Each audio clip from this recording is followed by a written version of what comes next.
안녕하세요. 저는 저의 사랑하는 사람과의 소중한 사랑을 영원히 함께하기 위해 고대 그리스 철학자 플라톤의 사랑 철학에 대해 그에게 직접 질문을 통해 구체적으로 어떻게 해야 그가 주장해온 이상적인 사랑을 현실적인 실생활에서 실천할 수 있는지 답을 얻고자 합니다. 먼저 플라톤의 사랑 철학에 대해 알아보고 본격적으로 제가 질문하도록 하겠습니다. 끝까지 시청해 주시길 부탁드려요. 플라톤은 소크라테스의 제자이며 그의 작품들은 오늘날까지도 그의 이상주의 이론과 현실과 이상 사이의 관계를 탐구한 작품들은 인류사에 큰 영향을 미쳤습니다. 그 중에서 그의 대표적인 저작인 의심판론에서 사랑 에로스에 대해 많이 이야기했습니다. 플라톤은 사랑을 신성한 감정으로 보았으며 인간이 신이나 불멸의 영혼으로 가는 길을 열어주는 중요한 역할을 한다고 생각했습니다. 그러나 플라톤은 세 가지 다른 유형의 사랑에 대해 이야기합니다. 첫 번째 유형은 욕망적인 사랑입니다. 이는 감각적인 쾌락을 추구하는 사랑으로 이러한 사랑은 어느 정도까지는 현실적이고 이성적인 것입니다. 두 번째 유형은 정신적인 사랑으로 이는 아름다움, 진리, 도덕성, 지혜와 같은 더 높은 가치를 추구합니다. 이러한 사랑은 신성하며 플라톤은 이를 불멸의 형태로 존재하는 이데아의 사랑이라고도 부릅니다. 세 번째 유형은 완벽한 사랑으로 이는 신의 형태와 가장 가까운 사랑입니다. 이러한 사랑은 두 인간이 서로의 영혼을 이해하고 영혼이 결합하는 것입니다. 플라톤은 이러한 사랑이 지상적인 존재들에게 신의 존재를 체험시켜주는 것이라고 생각했습니다. 그리고 플라톤은 이러한 사랑의 형태들을 통해 인간의 정신적인 성장과 신성성을 이해하고 이를 통해 인간이 참된 의미와 가치를 발견할 수 있다고 믿었습니다. 플라톤은 사랑의 대상이 물리적인 존재뿐만 아니라 정신적인 존재도 될 수 있다고 보았습니다. 그는 이상적인 인간의 모습을 담고 있는 소크라테스의 사랑을 그의 대표적인 작품 후파이돈에서 이야기하며 이를 통해 사랑의 진정한 가치와 중요성을 강조했습니다. 또한 플라톤은 사랑의 과정에서 자기애와 질투, 부정적인 감정들이 발생할 수 있다는 것을 인식하고 있었습니다. 그는 이러한 부정적인 감정들이 사랑을 더욱 강화시키는 데 기여할 수 있다고 보았습니다. 그러나 그는 이러한 감정들이 지배적이거나 과도하게 나타날 경우 사랑은 손상될 수 있다는 것을 경험적으로 알고 있었습니다. 따라서 플라톤은 사랑의 진정한 가치를 이해하고 이를 실천하기 위해서는 자기애를 가지고 높은 가치를 추구하며 불필요한 감정들을 제어하는 것이 중요하다고 보았습니다. 이러한 자세를 바탕으로 사랑을 추구하면 인간은 더 높은 가치와 의미를 발견할 수 있다는 것을 플라톤은 믿었습니다. 그러면 지금부터 플라톤에게 질문을 통해 사랑의 본질에 대해 좀 더 파헤쳐 보겠습니다. 당신은 사랑에 대해 어떻게 생각하나요? 나는 사랑이란 단순히 욕망 이상의 것이며 이상적인 사랑을 통해 우리는 자신의 영혼을 발전시킬 수 있다고 믿고 있습니다. 그러면 당신은 어떻게 이상적인 사랑을 정의하나요? 나는 이상적인 사랑이 물리적인 아름다움에 빠지는 것이 아니라 상대방의 영혼에 빠지는 것이라고 말했어요.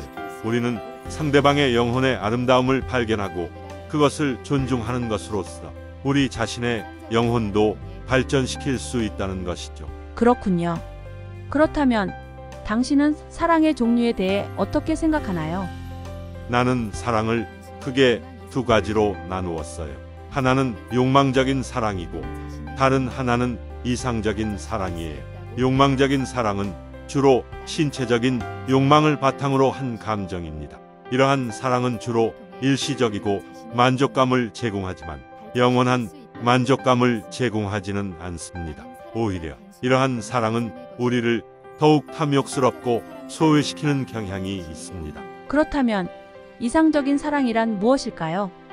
이상적인 사랑은 우리의 영혼이 더 높은 수준으로 발전할 수 있도록 돕는 것입니다. 상대방의 영혼의 아름다움을 발견하고 그것을 존중함으로써 우리는 더 나은 인간으로 성장할 수 있어요. 그러면 당신은 어떻게 우리가 이상적인 사랑을 찾을 수 있는지를 알아내었을까요? 나는 대화 형식의 철학을 통해 이상적인 사랑에 대한 개념을 발전시켰습니다.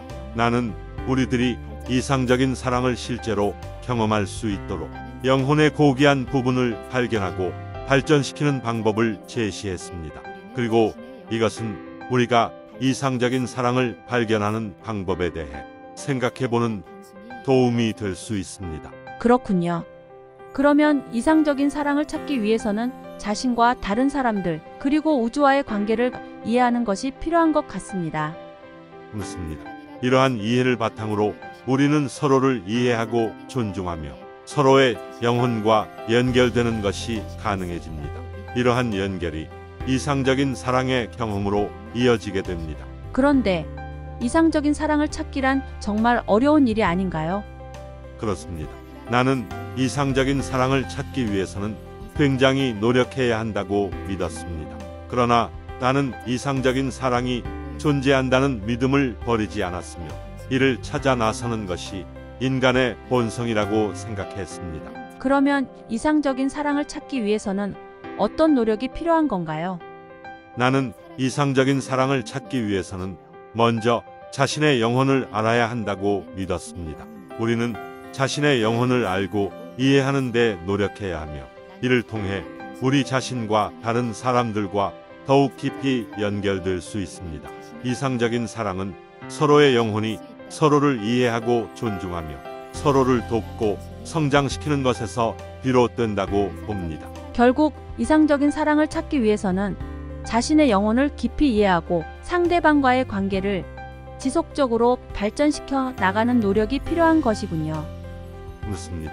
이상적인 사랑은 쉽게 찾아지지 않지만 우리가 노력하고 서로에게 열심히 노력하는 한 우리 삶에 큰 의미를 가져다 줄 것입니다. 그러면 이상적인 사랑을 실제로 경험할 수 있는 건가요?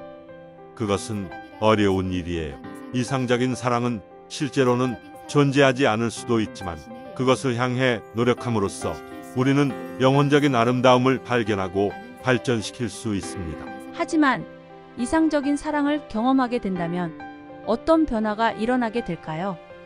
이상적인 사랑을 경험하게 된다면 우리는 서로를 더 깊이 이해하게 되고 상대방에게 더 많은 존중과 사랑을 보내게 됩니다.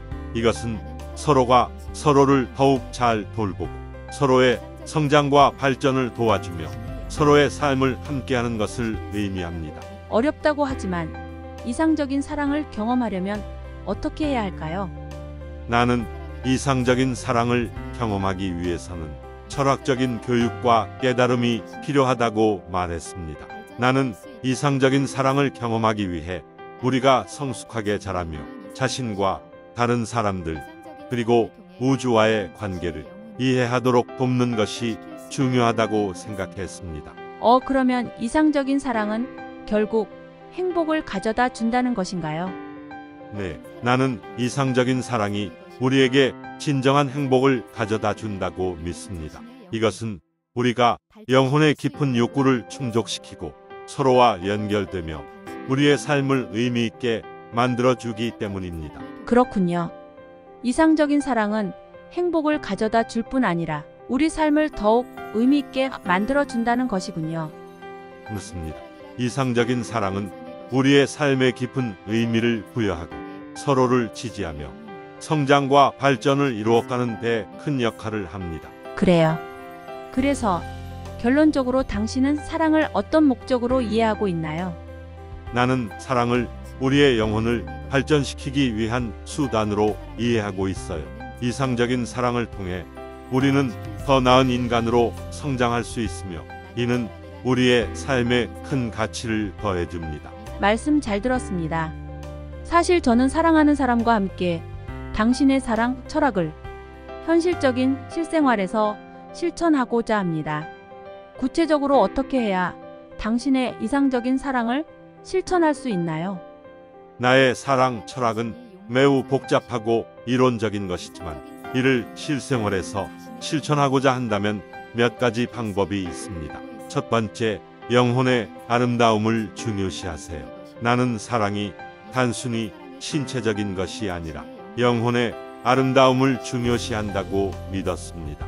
이를 실천하려면 당신이 사랑하는 이의 내면의 아름다움과 지적인 면모를 존중하고 강조하는 것이 좋습니다.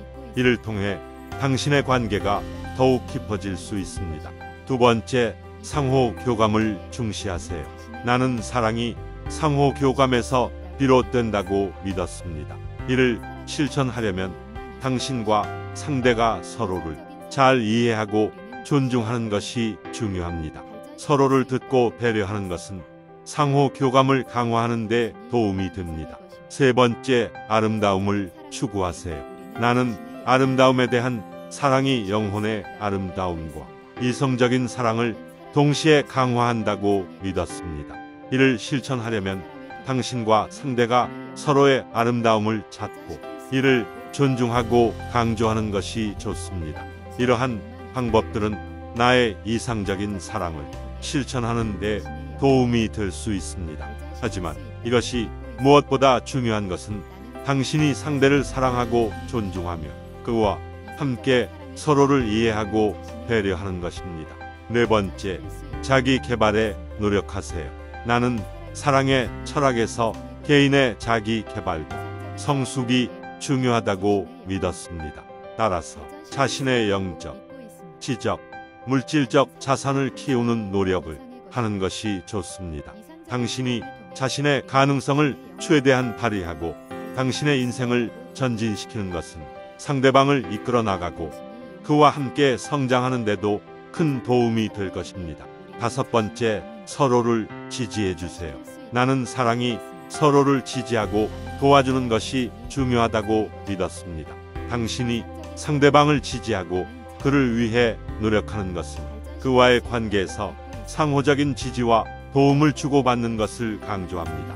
여섯 번째, 서로의 시간과 공간을 존중하세요. 그의 시간과 공간을 존중하고 그에게 자유롭게 생활하게 놔두는 것이 좋습니다. 상대방이 언제든지 자신만의 시간과 공간을 가질 수 있도록 해주는 것이 서로에게 더욱 긍정적인 영향을 미칠 것입니다. 그리고 당신의 남자친구와 서로의 시간을 확보하고 함께하는 취미나 관심사 등을 찾아보는 것도 좋은 방법입니다. 서로가 좋아하는 것을 함께하는 것은 서로를 더욱 사랑한다는 것을 확인하는 방법입니다. 일곱 번째, 서로의 결점을 인정하고 받아들이세요. 상대방의 결점을 인정하고 그를 받아들이는 태도를 보여주는 것이 서로의 관계를 더욱 강화시킬 것입니다. 이를 통해 상대방에게 좀 더 편안한 분위기를 제공하고 서로를 더욱 신뢰할 수 있는 관계를 유지할 수 있습니다. 여덟 번째, 서로를 위한 소소한 선물과 행동을 해주세요. 서로를 위한 소소한 선물과 행동은 서로의 관계를 더욱 특별하게 만들어줄 수 있습니다. 나는 사랑의 철학에서 작은 것에서부터 큰 것까지 서로를 위한 행동을 하는 것이 중요하다고 믿었습니다. 따라서 당신의 친구를 위한 작은 선물이나 깜짝 놀라게 해줄 수 있는 이벤트를 준비하는 것도 좋은 방법입니다. 마지막으로 서로의 감정에 대해 솔직하게 이야기하세요. 서로의 감정에 대해 솔직하게 이야기하는 것은 서로를 더욱 사랑하게 만들 수 있는 방법 중 하나입니다. 나는 사랑의 철학에서 서로의 감정을 솔직하게 이야기하는 것이 중요하다고 믿었습니다. 따라서 당신의 사랑하는 사람과의 감정을 솔직하게 이야기하는 것도 좋은 방법입니다. 이상으로 플라톤과의 대화로 그가 갖고 있는 사랑의 철학과 그 철학을 필요로 하는 지금의 저에게 그가 조언을 해주는 것을 들어봤습니다. 이상적인 사랑을 중심으로 한 플라톤의 철학은 우리 인간이 가진 가장 큰 열망 중 하나인 사랑에 대한 심도 있는 고찰과 이를 통해 삶과 세상을 이해하고자 하는 노력에서 비롯되었습니다. 그는 이상적인 사랑은 단순히 육체적인 쾌락이나 인간의 욕망이 아니라 영혼적인 차원에서 서로를 이해하고 존중하며 서로를 돕고 성장시키는 것에서 비롯된다고 봅니다. 이를 위해서는 먼저 자신의 영혼을 알고 이해하며 이를 통해 상대방과의 관계를 지속적으로 발전시켜 나가는 노력이 필요합니다. 따라서 이상적인 사랑은 쉽게 찾아지지 않지만 우리가 노력하고 서로에게 열심히 노력하는 한 우리 삶에 큰 의미를 가져다 줄 것입니다. 이것이 플라톤 철학이 말하는 사랑의 정체입니다. 이것이 이 영상의 마무리 내용이 되겠습니다. 끝까지 시청해주셔서 감사합니다. 그리고 구독과 좋아요, 알람 부탁드립니다.